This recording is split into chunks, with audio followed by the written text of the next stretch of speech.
Okay, so this is Chapter 3, Settling the Northern Colonies. It's an extremely important chapter. You're going to see that this lays the groundwork for a lot of the central themes of the course, and it talks so much about the Boston area and the Puritans, which are heavily tested on. So you really need to know Chapter 3 backwards and forwards. The first thing talked about in Chapter 3 is the Protestant Reformation. So we talked about King Henry VIII broke from the Catholic Church so that he could get a divorce. And then there was, about 100 years or so of going back and forth between Catholicism and Protestant faiths at the Anglican Church in England, until finally you get Elizabeth I, who's a Protestant queen. One of the central tenets that you have to know about Protestant Reformation is it creates this branch of Protestants living in England at the time who eventually come to be called the Puritans. And it's basically they wanted to purify the Anglican Church. They thought the Anglican Church was too much like the Catholic Church.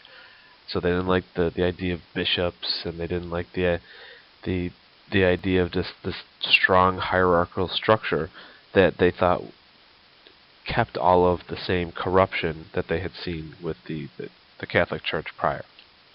Now, they're part of, they're a type of Protestant that believes in Calvinism. Right, with Calvinism, you can see these Protestants, they have lots of different little offshoots and different minor beliefs, and they a lot of times they overlap with each other.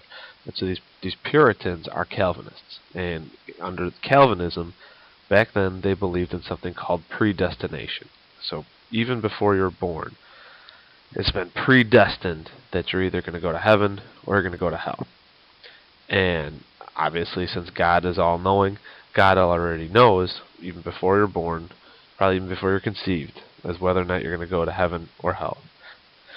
They also believed in this thing called a conversion, where for those rare individuals, they thought that very few individuals actually went to heaven. Most people went to hell, they believed. That for those rare individuals, at some point during their lives, God would actually appear in some form or another. You'd have this very, very miraculous type connection with God, where He would tell you, maybe you're 18, maybe you're 40, that He would basically tell you, all right, you are going to heaven, and it's expected that you live a sanctified, very pure life for the rest of your days. And so that's what they would do.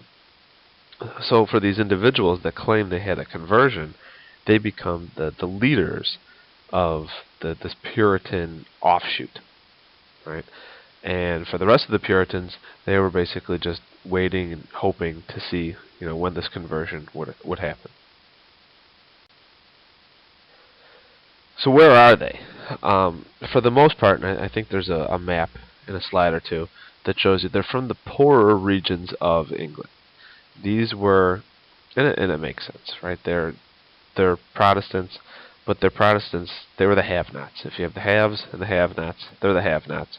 So of course they're going to be pissed off with the things as they are, right? They're not going to be happy with the current religious governmental structure in England because they're on the outside looking in, and so they wanted to purify the church, and for the most part, they wanted to just be gone. And so then the Puritans themselves kind of split into two camps. There are the separatists, and they want a complete break from the Church of England. So to start an all-new religion. They want any connection whatsoever with the king, the church, nothing, especially geographically. And the other camp are the Congregationalists. The Congregationalists, they're still Puritans, they're still not happy with the Church of England, they're still not happy with the King of England, but they want to work within the system. They want to purify, reform the church from within. And if you remember last year in AP World History, talking about the difference between Bolsheviks and Mensheviks, you can see that the Bolsheviks are the separatists in this analogy, and the Mensheviks are the Congregationalists. Alright, so the Pilgrims. The Pilgrims are in that separatist branch. Alright, so the Pilgrims, you studied it probably since kindergarten with the Mayflower and Thanksgiving and all that other stuff. Well, they were hardcore Puritans. They start off, they go to Holland. Right? They're in Holland for about 10 years. And then they're not happy there because their children are becoming too Dutchified, for lack of a better term. They start to speak Dutch. They're adopting Dutch customs, having Dutch friends, and the Puritans didn't like this. The Pilgrims didn't like this, and so they wanted to find a place that was unsullied, that they could actually be like Englishmen and English women, because that's what they were, and still retain their English customs, but practice their new faith. And so the best idea for them was to go to the New World. Remember, Jamestown had already been in existence for approximately 13 years now. They knew it existed. They didn't want to be in Jamestown, but they wanted to be within the charter. And so they formed an agreement with the Jamestown government, the company, the joint stock company. Had a hard time there. And so they set sail. Right now they set sail, but they didn't have a great idea of where the James River is in Yorktown or Jamestown, and so they ended up farther north. And actually, they knew that they weren't in the right spot. They knew that they had to go south, but they ran out of provisions, and it was starting to get somewhat late in the season. Now, what was the specific provision that they really were empty on and that they needed? It was actually beer. And the reason being is you needed to have beer on ships because the alcohol in it killed the microbes. If you just had big jugs of water, big barrels of water, remember this is long before we had purified water. They even knew what germs were, basically. And so they knew better than, or people on seafaring voyages knew better than to have big casks of water, because it would make you sick and then you die, of course. So what you did is you drank beer, and not enough to get drunk, although probably some of them did. But the beer, the alcohol in the beer killed the microbes. Well, they're out of beer, and so they need to land, and they need to make some more beer. And so that's why they actually landed at what we know now as Plymouth Rock, which is in Massachusetts.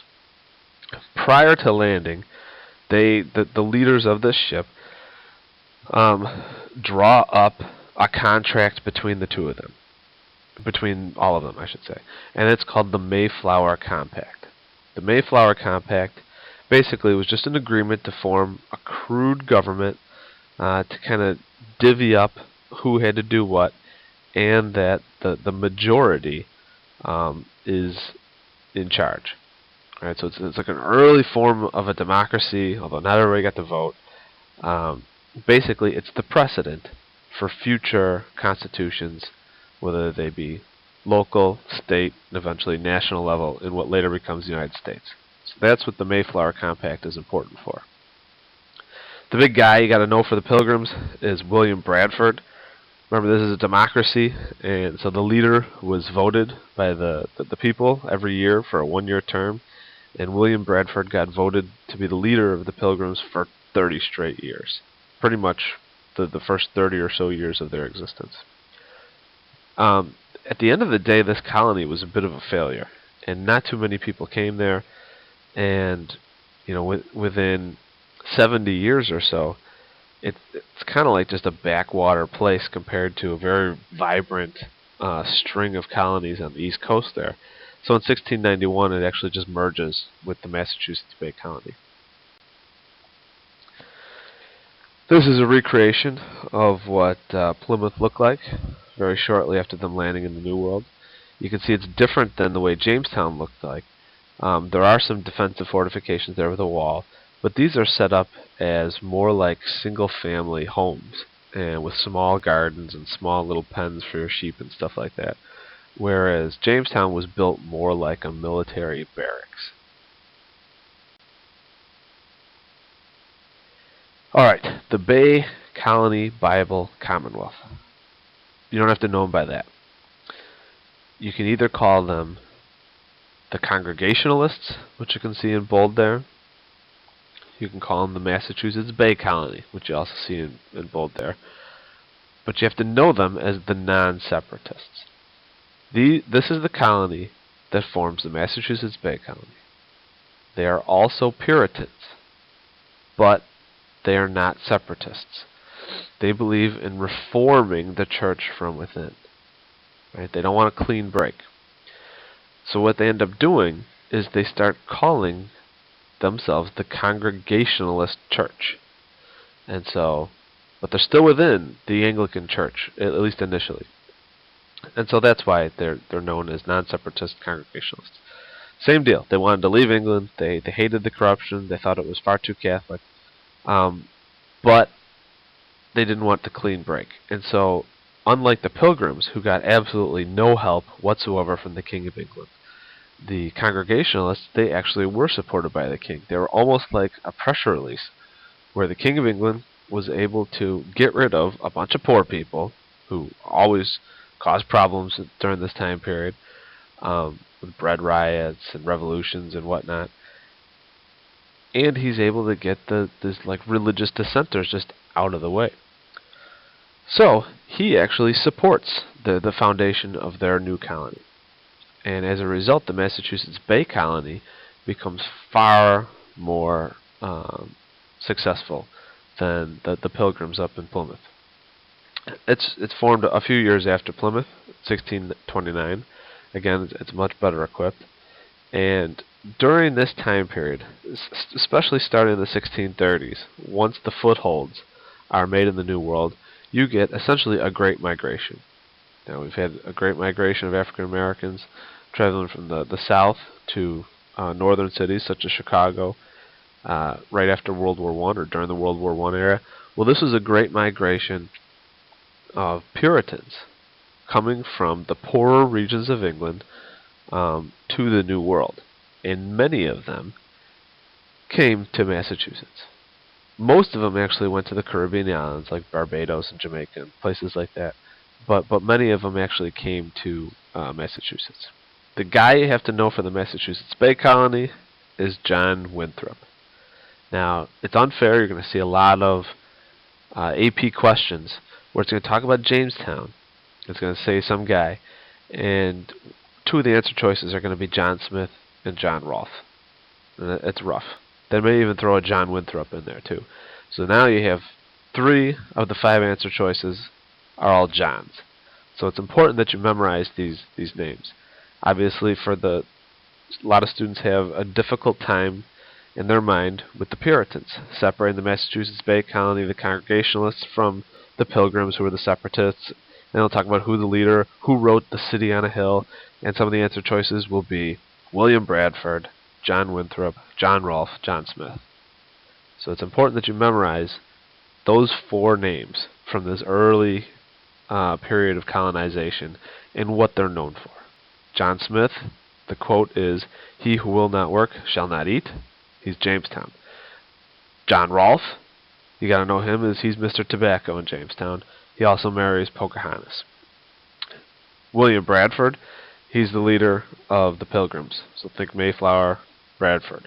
And then John Winthrop, he's the Massachusetts Bay Colony leader. He's the first governor, and he writes City on a Hill. Now, the sermon City on a Hill, basically, it gives you a good idea of what the Puritans are all about. They want to create this community that will be like a religious utopia. It will be the perfect religious city as far as they're concerned. And it'll be like, it's on a hill. And it'll be like a beacon or a lighthouse, if you want to think of it in that metaphor, for the rest of the world. And the rest of the world can see what a perfect religious community looks like, and then hopefully the Puritans' word will spread to them. So in other words, the Massachusetts Bay Colony will be like a city on a hill and demonstrate to the rest of the world how a perfect religious utopia exists. Alright, here are the sources of the Great Migration. You can see here in the far south west and in the far east there. Those are the 2 main areas. They're called the woolen districts that you see the most of the Puritan migration come from. And here's where they went. You can see the vast majority of them actually do not go to New England. You get a large number go to the Chesapeake region, which is primarily Virginia and Maryland. But remember, they're not going there for mostly religious reasons to that area, right? They're going as indentured servants. To the New England area, they probably are going for both. Economic reasons, and also for the religious ideology, to flee religious persecution in England. But the vast majority are going to the West Indies. Anne Hutchinson. There's two main dissenters that you have to know about when it comes to the Massachusetts Bay Colony. The first one is Anne Hutchinson. This whole idea of Calvinistic predestination was kind of silly to her. And so she argued that, well, if it's already been determined that you're going to heaven or going to hell before you're even born, then you should be able to live your life however you want. And just run around breaking all of man's laws and setting fire to stuff and stealing stuff, because it doesn't matter. You can't save yourself, and you can't screw yourself up, basically. And obviously, the elders, the leaders of the Massachusetts Bay Colony, didn't like this. They also didn't like the fact that she was a woman, and so she's basically the first feminist in what later becomes the United States. And so she's expelled in 1638. She's one of the very, very early colonists of the Massachusetts Bay Colony. She makes her way and her 14 kids to New York, where she's eventually killed by Indians. I think all of them, but one son maybe, are killed by Indians in 1643. So 5 years after she's expelled from the Massachusetts Bay Colony. And once word got back to the Massachusetts Bay Colony, the leaders all basically said, "Ha ha ha, we told you so. That's God punishing you for being a jerk." All right, Roger Williams. He also was an extreme separatist. In fact, more so than the Massachusetts Bay Colonies, more so than the Pilgrims. In other words, he kind of wound up in the wrong colony. And he was angry at what he perceived to be the kind of the corruption and mistreatment of the Massachusetts Bay Colony leaders towards the people who lived in the Massachusetts Bay Colony, and especially the Indians. He felt that they were screwing over the Indians as far as stealing their land and with hostilities and whatnot. So he's exiled in 1635. He doesn't get killed by Indians. Remember, the Indians actually like him. He actually moves to what later becomes Rhode Island. And he basically founds the colony. And you're going to look at a map pretty soon, but you're going to see that Rhode Island there is very, very close to Massachusetts, so it wasn't a very long hike. And Roger Williams basically goes there, and he's a pretty well-known, popular figure in the area, and he turns it into this place of complete religious freedom. So any branch of Protestantism, you could go there. Even Jews and Catholics were welcome in Rhode Island. And then basically, as far as their political philosophy, they basically tried to ignore and go against everything that the Massachusetts Bay Colony did. So they were very antagonistic towards almost anything. And you're going to see that Rhode Island is even this crazy little defiant colony even well into the 1700s and even into the Revolutionary era. So there you go. You can see the Massachusetts Bay Colony. It's formed in 1630, and very quickly Boston becomes its main hub, the main focus, the capital, if you want to call it that. Plymouth is a little bit to the south. It's hemmed in there. The land's not quite as good. And remember, they don't have the support of the King of England. They don't really even have a charter. And so what happens is no one goes there, and they end up getting absorbed into the Massachusetts Bay Colony in 1691. You can see Rhode Island is immediately south of Massachusetts Bay Colony, and so that's where Roger Williams goes. And then Connecticut, New Haven, you see Maine over there. Those are some of the other colonies that slowly get built up over time. Alright, so there's basically two Indian battles that happened during this time period. There's the Pequot War in 1637. It happens between the Puritans in Connecticut and Massachusetts, and just like, again, virtually every other war, it happens because the Indians are pissed that the colonists are stealing their land, and so they fight back. They may kill a family, they may start, attack a village, maybe slaughter a village, and then the colonists, they gather up all their guys, and you may have a more unified attack, and then they absolutely wipe out the Indians. The Indians always lose. Right? For any of these wars, the Indians always lose. King Philip's War was about 40 years later. Some of the Indian tribes actually grouped together under this guy that the colonists call King Philip, and you get this massed Indian attack of 52 Puritan towns in Massachusetts. Once again, the colonists fight back. Superior numbers, superior technology, superior resources, and they basically wipe out the Indians. Right? What's important for the King Philip's War, and we're going to talk about this the next chapter, is that it takes place in 1675. And this constant threat or fear of Indian attack in Massachusetts exists in the minds of people in Massachusetts for the next generation or two. And this plays into the fear that breeds the Salem witch trials about 20 years later. Here you can see King Philip's War, and it's a fairly widespread attack here. You can see the major Indian attacks are the black explosion marks, and then the English offenses are the orange arrows or so. But you can see it goes all the way from the western portion of this map all the way to the coast too. So it really was widespread. There was no front lines where you could be safe behind those front lines. Basically everything was the front lines during this time period.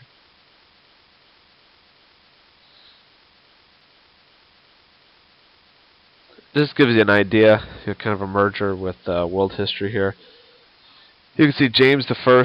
He's the monarch after Elizabeth, Queen Elizabeth, and so this is the time he reigns from 1603 to 1625, and this is when Plymouth is founded, and he was very, very anti-Puritan. So this is when the separatists, the pilgrims, actually get out of there. Then there's a bunch of civil wars. Right, there's Charles I as the next monarch, and then actually they get rid of the monarch there for about 11 years, and Parliament actually reigns, and Oliver Cromwell is the leader of Parliament, and then in 1660 they get rid of, or they bring back the monarch. Charles II comes back, and so you can see in England here there's a lot of turmoil, and so you get a lot of people migrating for different reasons. You get, that's all you need to know. Alright. Andros promotes the First American Revolution. Don't get too hung up on the details about this. You don't have to know an extreme amount. You just have to know that the Dominion of England is formed in 1686. And it's basically England's attempt to unify all of the colonies into one bureaucratic organization there. And they have one guy, Sir Edmund Andros, head it. This is a proper way to kind of run the governing, to try and take all the resources in a very unified way from the colonies. And so what you need to do is have a guy who's very strong take over. And that's Sir Edmund Andros. And he's a big jerk to the colonists.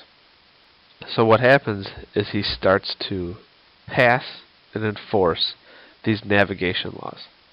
These navigation laws prohibit colonists from selling their goods with other countries besides England. And this stinks, because if you're a colonist, this means that you can only sell your goods to England. And if that's the case, then England gets to basically set the price for all this stuff.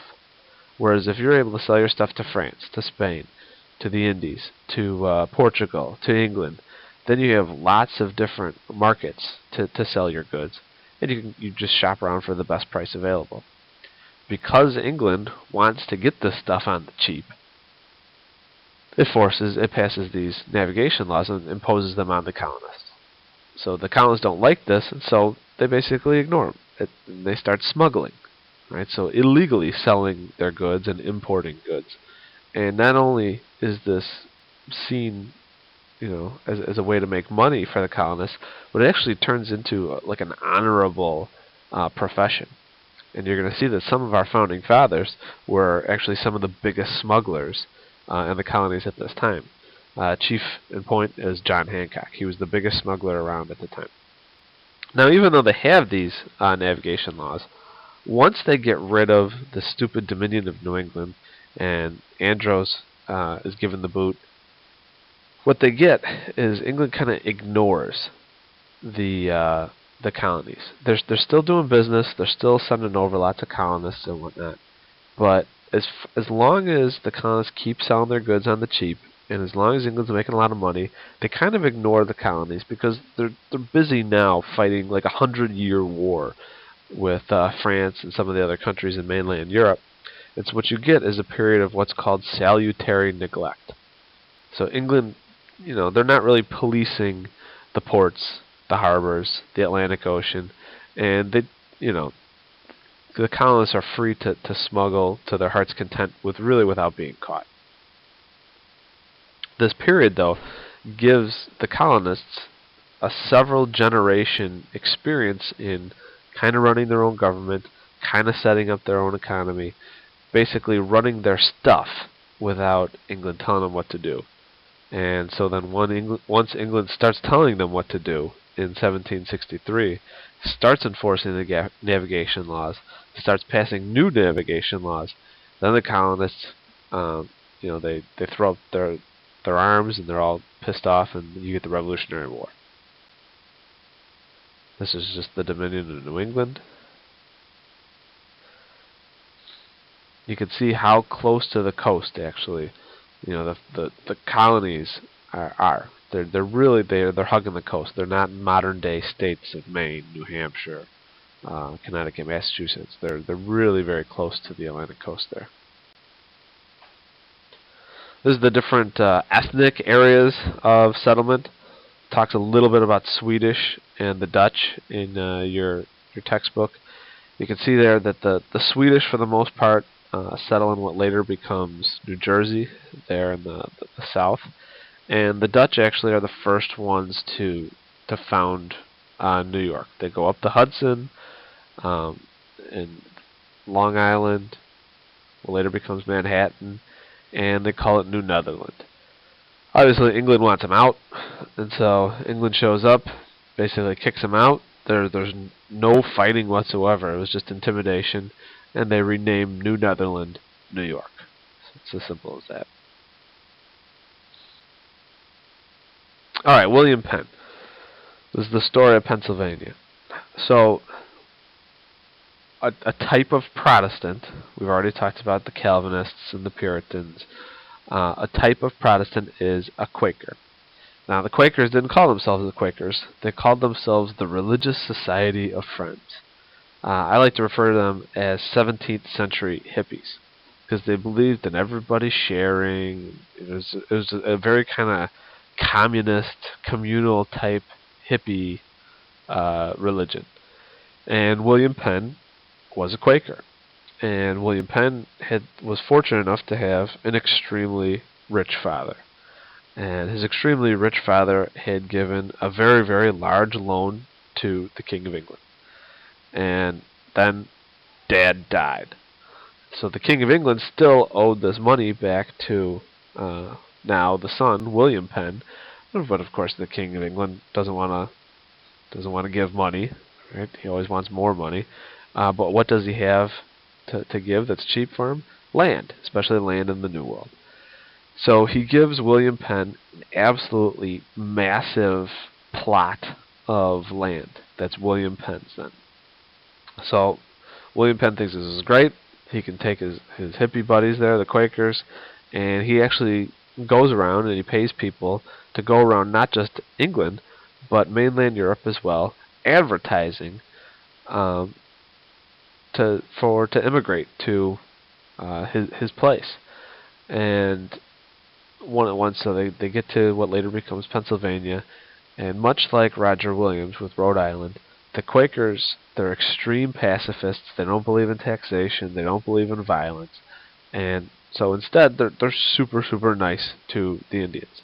They don't want to fight the Indians. They don't want to cheat them. They want the Indians to live in harmony with them as well. So it becomes this nice type of refuge for the Indians of this area who keep getting their butts kicked from the rest of the colonists as well. There they are. Look how happy the Indians are, hanging out with those religious of society friends.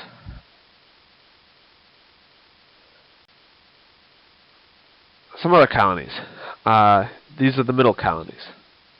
So if you look on the left there, or on the right, you see that in the pink, you get the more economic focused southern colonies. We're talking about tobacco there, rice, indigo, and then there's the buffer zone of Georgia.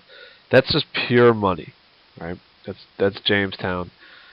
Then you look at the far north there, in the green.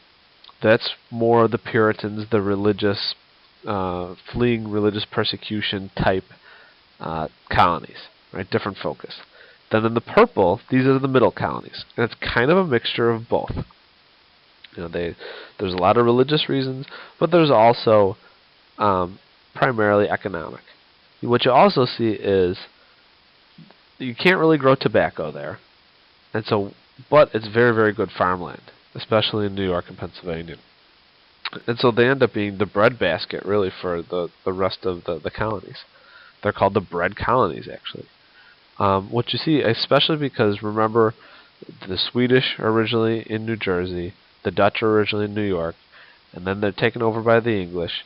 And then in Pennsylvania, you get a lot of people from not just the Quakers in England, but also the Pennsylvania Dutch, they're a German-type people from mainland Europe. Those Middle Colonies are much more ethnically diverse than the rest of the colonies. Again, they're not hardcore religious types like the North, and they don't be under the thumb of the King of England from the South. So there's a lot more religious toleration as well, and there's a certain element of democracy as well.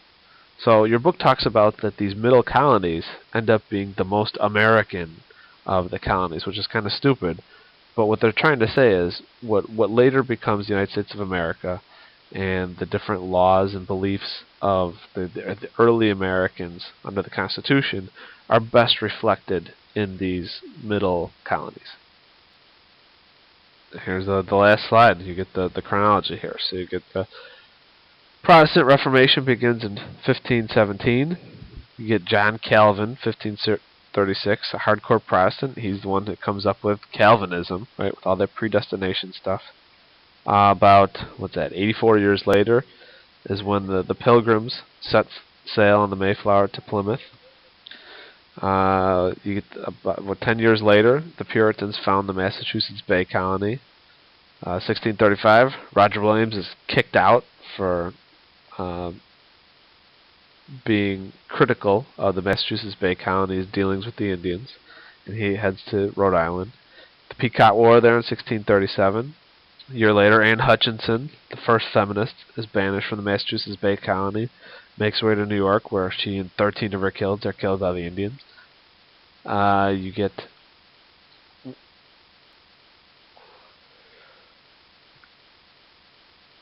King Philip's War, 1675, 1676. This is the last major Indian war in this era. 1681, you get William Penn in the Pennsylvania colony. And then you see here that small dominion of New England with Andros. But you can see it only lasts for 2 or 3 years. So again, you don't have to know too much about the Dominion. Just know that it was the first attempt at unifying the colonies. It didn't work. The colonists were pissed off about it, and England gives up, and then you get the period of salutary neglect. So that's it.